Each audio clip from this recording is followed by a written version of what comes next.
Greetings everyone, my name is Shivashish Chatterjee. I am an industrial psychologist and I'm working as a counselor, a practicing psychologist with a reputed college. And before I start my talk, I would like to express my gratitude for the institution and Mr. Vaji Ashar for providing me this opportunity to speak on this topic. So, and the topic, as you can see already is on the screen, is sustaining mental health in the workplace during the COVID-19 pandemic. So let's start. This is the list of things that I'll be talking about. First off, I'll be trying to talk about mental health, defining it the simplest of ways, the impact it will have, COVID-19 has on the workplace, the changes that has been brought about with the pandemic, factors that are affecting the workplace and the individual's mental health and response. The measures, I'll be suggesting a few tips and pointers and a few tentative measures that the employers and employees can take to sustain and support their mental health in the times of the COVID-19 pandemic.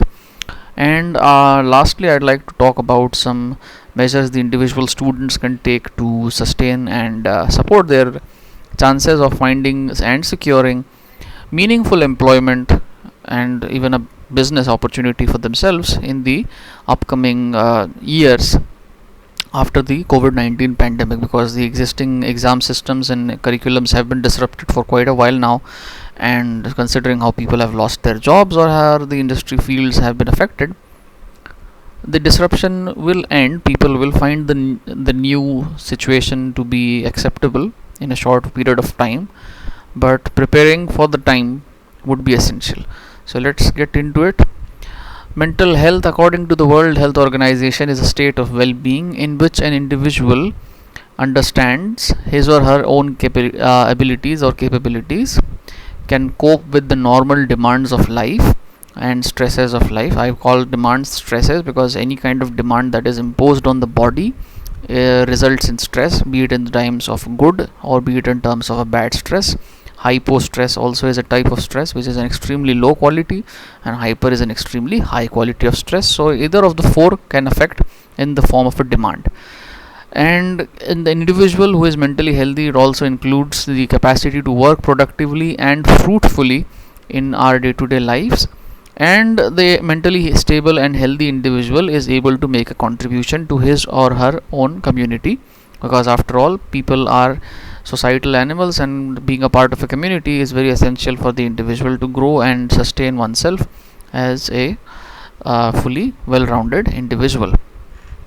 So let's talk about why mental health is important. Mental health is important for the individual because it allows the individual to realize one's fullest potential, because the individual can accept oneself, deal with demands, handle the requirements, and work efficiently, like I stated and explained in the previous definition. It allows the individual to manage changes with stresses and demands in the day-to-day life, which is an extremely important aspect one has to understand and acknowledge given the ongoing changes and requirements brought about by the new COVID-19 pandemic, which is quite strenuous on the individual across the globe. And it also helps the individual to work more efficiently and effectively, because the individual has one less thing to worry about, that is one's own self talk, self identity, self crisis, and various other aspects that affect the individual in one's own life, be it an extremely rigid attitude, mental standpoint, expectations, anxiety, depression, frustration, hypertension, all the other kinds of things that the individuals can get affected. If reduced and if managed correctly, allows the individual to work more efficiently. Simply stated, individual has to deal with one lesser thing as an obstacle, so the individual can focus one's resources on the avenues that will support and boost one's productivity. The individual's anxiety levels will also be considerably lower if the individual is mentally healthy. It also increases the self-esteem if the individual's mental health is taken properly, supported and properly cared for. It increases the self-esteem that the individual would have towards oneself, because the individual's self-esteem corely depends on the individual's beliefs and perceptions of what one can do with regards to their situations and opportunities that they have. And if the person believes that they can do a lot more with their abilities, and they have a lot less issues to worry about with regards to their mental health, they can make better use of their abilities and opportunities with regards to the ongoing pandemic and day to life without the pandemic as well. and it also reduces the risk of being depressed in one's life. And depression is not the same as being sad, which people sadness as a fleeting emotion do express and experience from time to time. Depression is a very serious consideration and mental disturbance which affects the individual and can be classified as a disorder too if it lasts long enough to be diagnosable under the diagnostic criteria provided by the DSM or the ICD, which a specialist can diagnose separately. So let's talk about the impact the COVID-19 has brought about in the workplace. First, as it has reduced the employment opportunities and also affected the amount of payments that the individuals can earn or have been used to earning and achieving in the previous days. It comes as no surprise because the people have been forced to stay inside to prevent the spread of COVID-19 lockdown in the past, and presently owing to the lockdowns, a lot of fields have been also affected by the same. Tourism, traveling agencies, Uber and Ola, online food deliveries services, schools and colleges, marketing, direct sales, and other avenues all have been affected because of the same. And in certain avenues, people have been either laid off and they have lost their employment opportunities, and they have also lost their salaries. The simplest and easiest way to notice the impact would be to understand the amount of concerns the individual would have with regards to protecting themselves with the coronavirus, sustaining their familial requirements in these times, prepare an emergency contingency fund in order to deal with the situation should they actually need the treatment, because the skyrocketing prices of treatment, this becomes a considerably strenuous process and task for the individual to maintain a normal and healthy life in the present time and scenario. Because personally speaking, I have interacted with a few teachers and a few other employees in different fields, and salaries have been considerably affected in quite a few fields and resulting in unemployment in quite a few avenues as well. I personally know an Uber driver and a few other people who have lost their daily wages and jobs because of the pandemic, because the routines have changed. So with that being said, that's not applicable to all the people, but majority of people have complained and stated that these kind of situation, if they were to occur, would be quite significant and affect one's well-being to a significant degree. Second major impact is the altered work-life balance. The degree of the time that the people have to spend working and spending time at home also is being affected, because the new requirements have been changed and affected by in the organizational settings for the employers and the employees as well, wherein the people find it a little more difficult to understand and manage the time that they can spend at home and spend at work as well. Sometimes people are laid off, so they have to spend more time at home, which makes everyone uncomfortable, because social dynamics get altered at home because people are not used to things. People are getting used to changes, and many a times family dynamics do play differently, and at times it's good, at times it's bad. So generalizing is a lot difficult, but sometimes people have to work for a lot longer period of time, and this results in people either feeling extremely burnt out or exhausted from the day-to-day life, because they have lesser period of time to spend on things that they do enjoy, or spend time with people that they would want to spend time with. And the work-life balance, that amount of time and that is available for the work life and the personal life, gets disturbed because of the pandemic. The third way that the pandemic is affecting the individuals is increased, altered, or unclear job responsibilities in the new changing environment of the workplace owing to the COVID-19 pandemic, wherein the people have either experienced an increase in the workflow that they have to deal with, because quite a significant portion of the workflow has been reduced and redirected towards them. Quite a few people have been removed from the services, or they had to work in a different line of work itself, because people have been removed from services or are unable to join duties. So job sharing and job alternations have been quite common in this day and age, and change, as the aspect is, as people would have stated it time and again, that change is inevitable as a part of life. It is not exactly very easy to adjust with, and responsibilities and demands also have been changed, being it at home or being at a work front. And people such as the specific gender regarding the females, who have to manage the responsibilities, and males as well, who have to manage the responsibilities at home and work as well. Working mothers, with regards to specific home and work responsibilities, have a much harder time managing and balancing requirements on both fronts, and also finding time to care for themselves and their own requirements in the same timescape. Is also a major reason why people's mental health can get affected.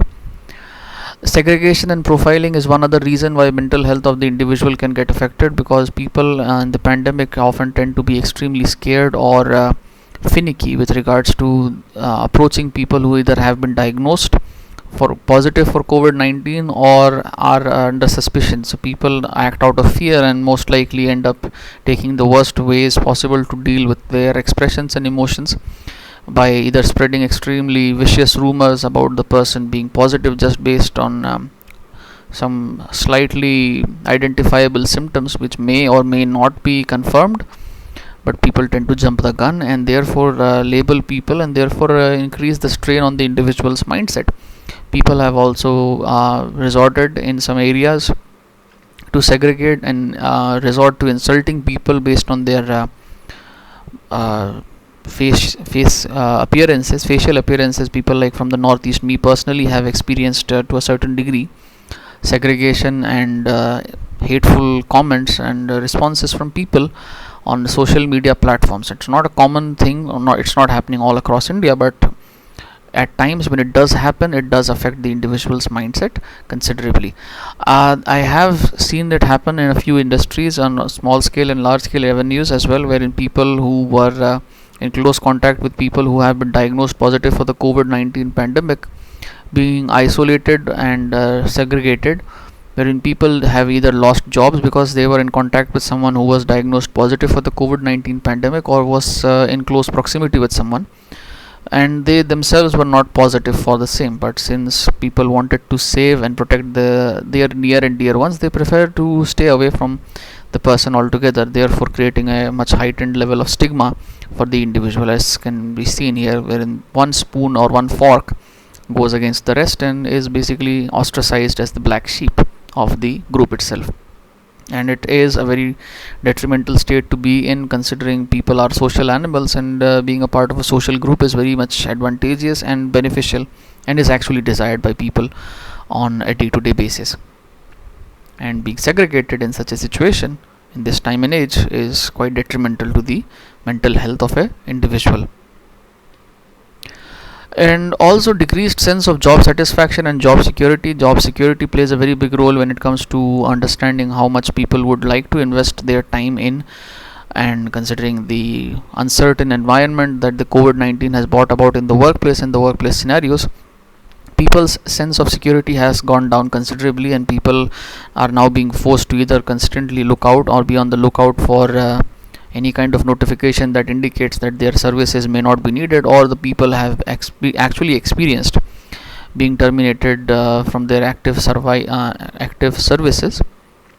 And the strain itself is considerable, considering they have to think of the next avenue that they can basically take up to provide for their family requirements or to fend for themselves, and that itself reduces the job satisfaction that they would experience, and indirectly also affects their performance efficiency, and at times tends to create a self-fulfilling cycle in some situations.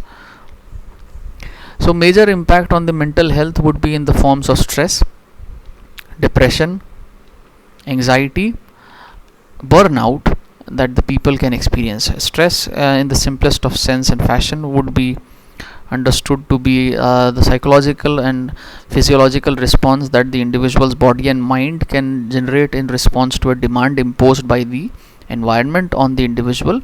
It can be good, it can be bad. We at times do like to be stressed out in the good sense, like going to a roller coaster ride or watching a movie. That's a good kind of stress. We like the adrenaline rush. But in the pandemic, the stress is of a different nature and form altogether, wherein the pressure of the workload and the stress that is from the fear of catching the coronavirus, or being in close contact with someone, or losing an employment opportunity because of the same, or losing a loved one, is quite considerably high. not exactly the best of ways, and not exactly good for the individual's body or mind in the long term sense or even the short term. Depression is also one very common aspect which is very much a significant threat to the individual's well being. It's not the same as the common feeling or fleeting emotion of sadness that people may experience, or grieving that people may experience on a day to day basis or a very specific situation or timing. But depression itself is a long lasting feeling of reduced energy, reduced involvement, reduced excitement, slow movements, and reduced interest in day to day activities or previously pleasurable activities. And it's a very serious concern. It is most likely noticeable amongst people who have either lost someone to the COVID virus or are forced to live alone for a very long period of time, because isolation does take a severe toll on the people. For the individuals who have either decided or have been forced to stay away from their hometowns and resort to staying alone for a long period of time and not being sure on how to provide for the families, can provide a very vulnerable situation to depression. Anxiety is a fleeting state of apprehensive beliefs and thoughts wherein the individual tends to think of all the negative scenarios or all the things, tends to have a repetitive automatic thought process inside their own heads, wherein the individual feels that something is about to go wrong. But unlike fear, wherein they have a clear cut idea of what can go wrong, anxiety tends to be the opposite, and generally tends to be without a proper situation. And in the COVID-19 scenario, wherein you are unable to identify who could be the next potential source or who could be affected by the pandemic, anxiety is commonplace, and it results in some really bad interactions with people amongst themselves. And burnout is a very professional situation, and it's a very common syndrome that is experienced by professionals working in the pandemic. Specifically, the individuals who are in the healthcare department and other avenues are also experiencing the same. Burnout is a syndrome which basically manifests in three separate forms. First is depersonalization, whereas the individual basically has a reduced interest in the job itself, job site, or the nature of the job itself, like mental health professionals, not exactly mental health professionals, but the medical professionals. After going through a lot of cases, people tend to get burnt out. They have a reduced interest in the same towards their job. I'm not saying all people do go through the same phase, but if the person has to go through repeated instances of caring for people who at times tend to lash out at them for not providing the right amount of care, they might tend to have a reduced interest and detach themselves from the field of work. I'm not saying medical professionals only go through the same, other people can also go through the same because of the increased job insecurity and other fields of aspects. Second characteristic that is telltale identical to burnout is a cynical attitude towards oneself and the nature of the job. Cynical in the sense an extremely negative attitude, wherein the person either starts to believe extremely negative things about oneself, feel and regard with oneself with extremely negative pronouns or adjectives, labels. Let's talk with labels, and have a negative attitude towards one's work, one's contribution. And lastly is a reduced sense of professional efficiency, wherein the individual feels that the individual's efforts and contributions do not add up to much. So overall, the individual reduces efforts, tries to stay away from work, or tries to find alternate means to cope with the increasingly high amounts of stress and increasingly low amounts of satisfaction from the work itself. That is burnout. People may be experiencing this, and a few signs to look out for in this day and age with regards to any of these symptoms, because people can be affected, is first off, try to notice the changes in the dietary patterns. If the person is consuming more food or consuming lesser food, is a very easy to notice sign and symptom or of either for stress, anxiety, burnout, or frustration or depression. Second noticeable sign and symptom that is quite much identical and common amongst people being affected by the mental health, deteriorating mental health, is decreased reactivity. Slow reactions towards any kind of emotional or fluctuating mood was also one other aspect people can look out for. Decreased energy, and people also tend to stay away if their mental health is affected. People will also tend to stay away and break off forms of communication with other individuals, just to cope with things all by themselves, or to just find a way to make do with things. And people also have a tendency to take up more and more unhealthy ways of coping with things by dealing with anxiety with cigarettes and alcohols or harder forms of drugs. And these forms do not do much in the way of helping the individual cope with anxiety, but also add to more stress on the individual. So here are a few measures the employers can take to help out the individuals in case they prefer to support the individual employees. Establishing a task force to control and basically restrict the occurrence of any discriminatory practices or any kind of rumors or vicious activities being initiated for discriminating against employees of a particular ethnic background or particular location would be a very good step to help out individuals and make them feel safe and secure in a workplace which is not toxic, because people at times act out of fear and segregate people by stating that this person may have the coronavirus or this person may give me the coronavirus, and they tend to boycott. Social distancing apart, people tend to boycott others by withholding information or simply by outright hurling insults. And a task force wherein people can be dealt with or people can be addressed and educated with regards to these kinds of behaviors would be a very good initiative in reducing the toxicity of the environment for the people to work in a day-to-day basis. Promote informative interactions with employees to create awareness and reduce stress. Sense of isolation amongst employees would be a very good initiative, keeping in mind the digital forms of communications being available with every single individual. A digital platform wherein verified information and verified factual information, if circulated for the perusal and information of individuals, if available and if made available by the organization, would be a nice step to keep the people free from making hasty decisions based on unverified sources of information, and therefore also reduce a lot of conflicts and unwarranted acts of violence against each other, because people tend to bring out their worst side if pressurized against fear. Appreciate good employee efforts and performance. I can't state this enough. If an employee is performing well in these testing times or any other time for that matter, being after the pandemic as well, appreciation does count a long way in motivating the employee to repeat the repeated good performance. The compensation or the appreciation does not have to be in terms of monetary basis. It could be just a kind word of appreciation amongst the peers or just on an individual one-on-one basis. It basically boosts the employee to perform considerably well, because after all, acknowledging and providing valuable feedback helps the person develop oneself as a professional. Implement mentor or buddy system for assisting employees can be also considered if the employee has if the organization has the means and the employees or the requirements within the organization to have new people or people who are under extremely high strenuous work fields and tasks that require a considerable amount of strain to be imposed on the person.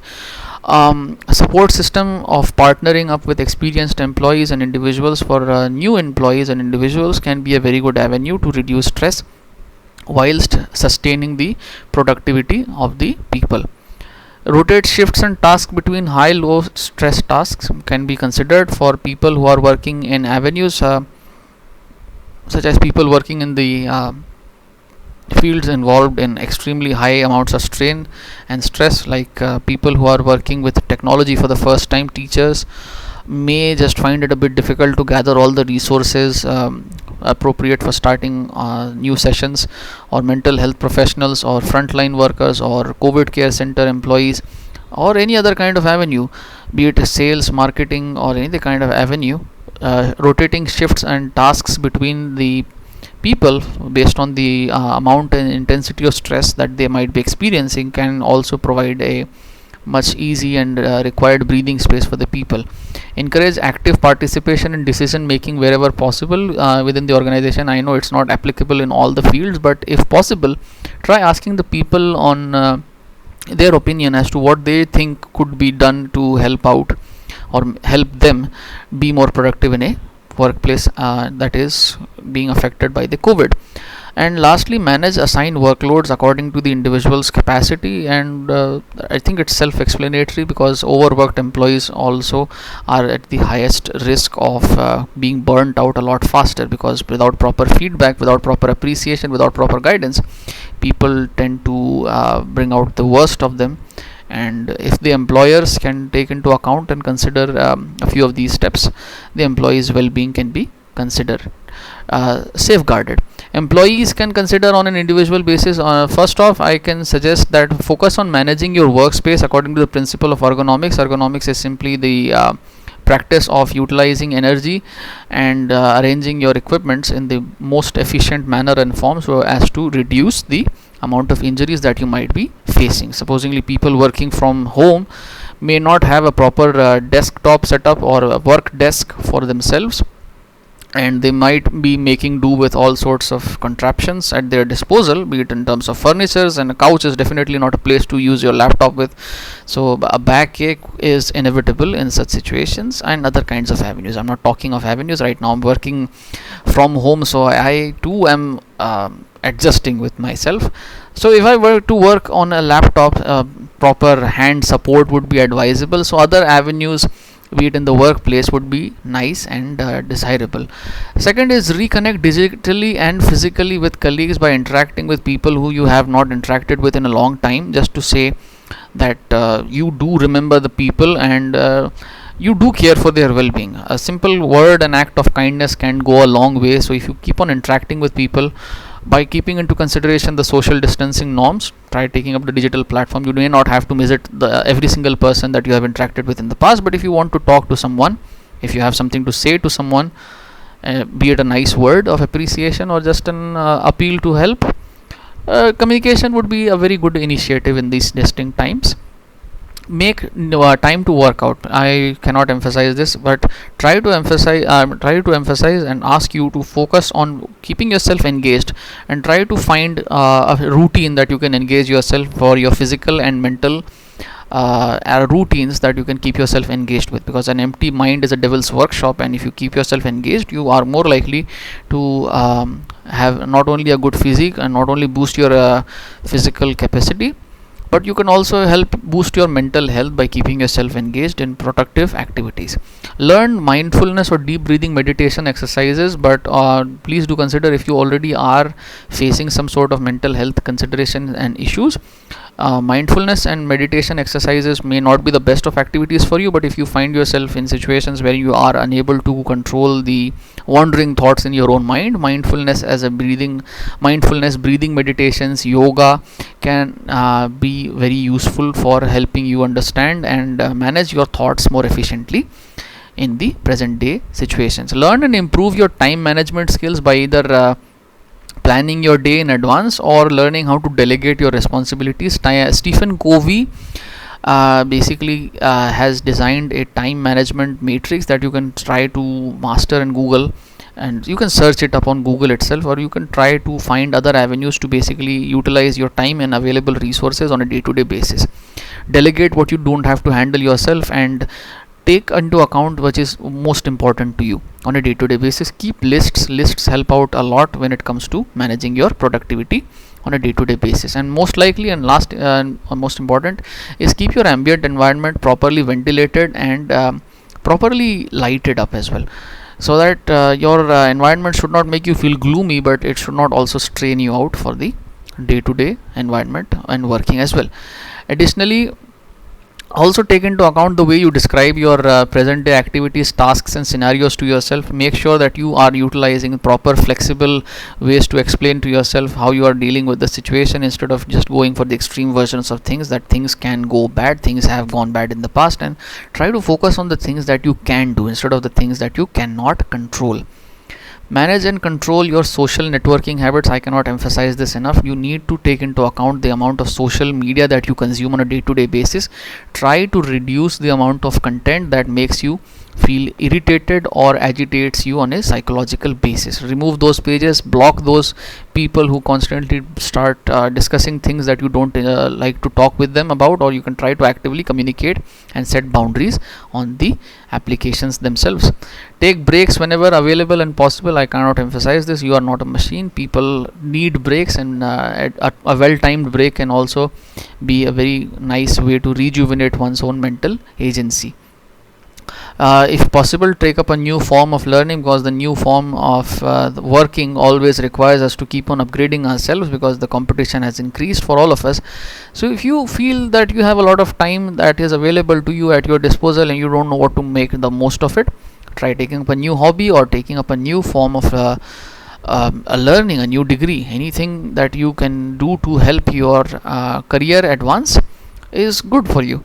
And lastly, try to take up blue light filters, a very essential filter software option available within the computers or mobile phones if you are working for long periods of time, because the ultraviolet radiation and the blue light that the screens can emit within the functioning tends to affect your circadian rhythms and therefore affect your sleep schedules at night. So if you're utilizing and interacting with computers for a long period of time, you can try purchasing or investing in, if you have the dispensable income available, to try to go for UV ultraviolet blocking glasses.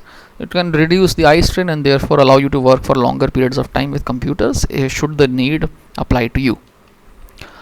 Now lastly, the word of advice for youth, because the youth, the new generation, has been recently affected by the same, and the employment opportunities and avenues also have been affected. Here are my few tips and pointers for the youth. First is, get comfortable with technology and upgrade your skill sets with regards to the technological changes in your field of environment, and not just the technological field. Learn how to use a computer very efficiently and not just focus on the trivial aspects of the computer. Try to focus on understanding how to use the professional softwares like Word, Excel, PowerPoint, and learn how to utilize and hone your skills on those fronts, because in the professional world the future is most likely focusing and going heavy on the digital fronts. And if you basically invest your time in upgrading your skill sets, there's a lot of avenues that can benefit from your investment in the upgradation and development of your skills. Take up online classes for developing skills and specialization, and plan your career in advance.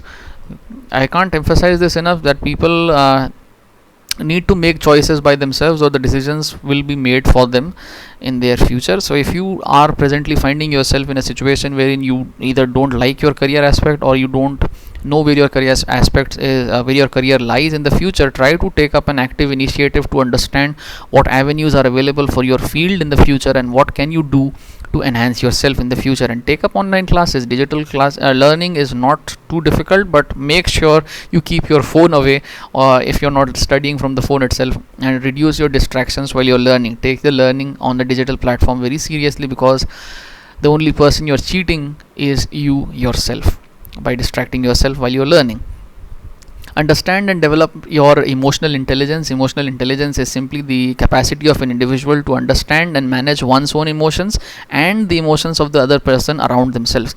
Your intelligence or your basic skill sets can only take you so far in the professional world, but the ability to understand and influence other people's emotions around you can be the icing on the cake on a professional front. And developing yourself on those skill sets can be a very important aspect. You can find ample of self-help books and coaching skills available through a lot of trainers on the internet. And next advice would be to improve your professional communication. Like, focus not just on the language that you choose to communicate on a professional setting. Learn how to communicate more efficiently in the digital means. Learn how to write professional emails, professional letters, and how to communicate and send your messages through efficiently in the least amount of words possible, because professional communication would be quite much the next big thing, considering how things are shifting towards the online and digital era. online communication would be a very big thing, and communication on the professional front would be a very essential skill to have. Get used to the idea of working for freelance or part time or multiple avenues, and get used to the idea of the job being insecure and at times being unstable. This is the day and age of the mantra wherein insecurity and change has to be accepted. There is no guarantee, there never was any guarantee for a long period of time in any field and avenue. As long as you're productive, you can find security in the workplace and avenue. So that's all I have to say with that aspect.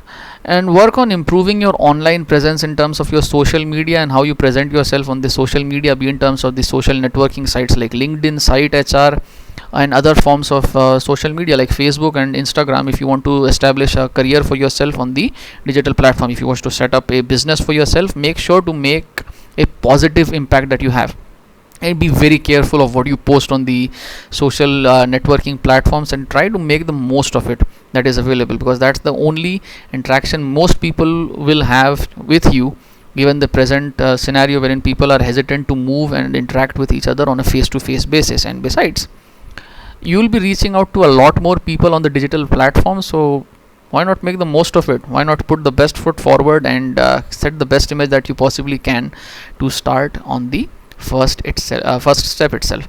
Next up and lastly, I would like to suggest that you improve your professional network. Try to get in touch with the professionals and try to gain some insights on the types of fields that you would want to develop yourself in.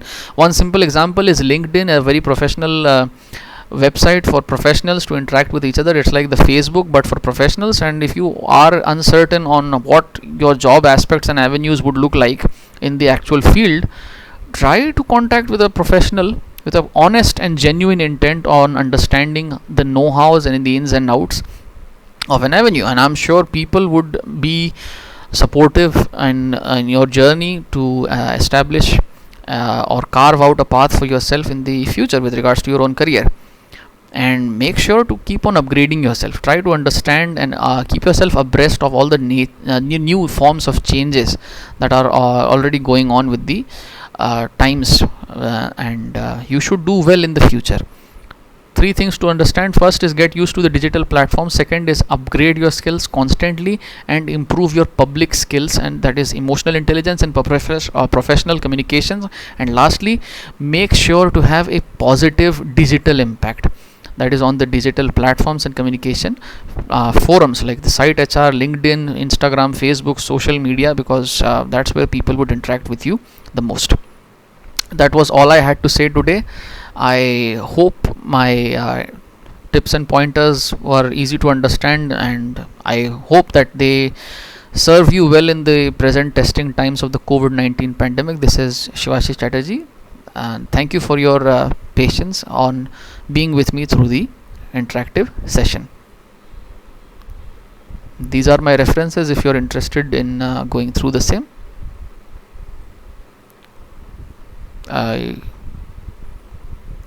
Thank you, and stay safe everyone.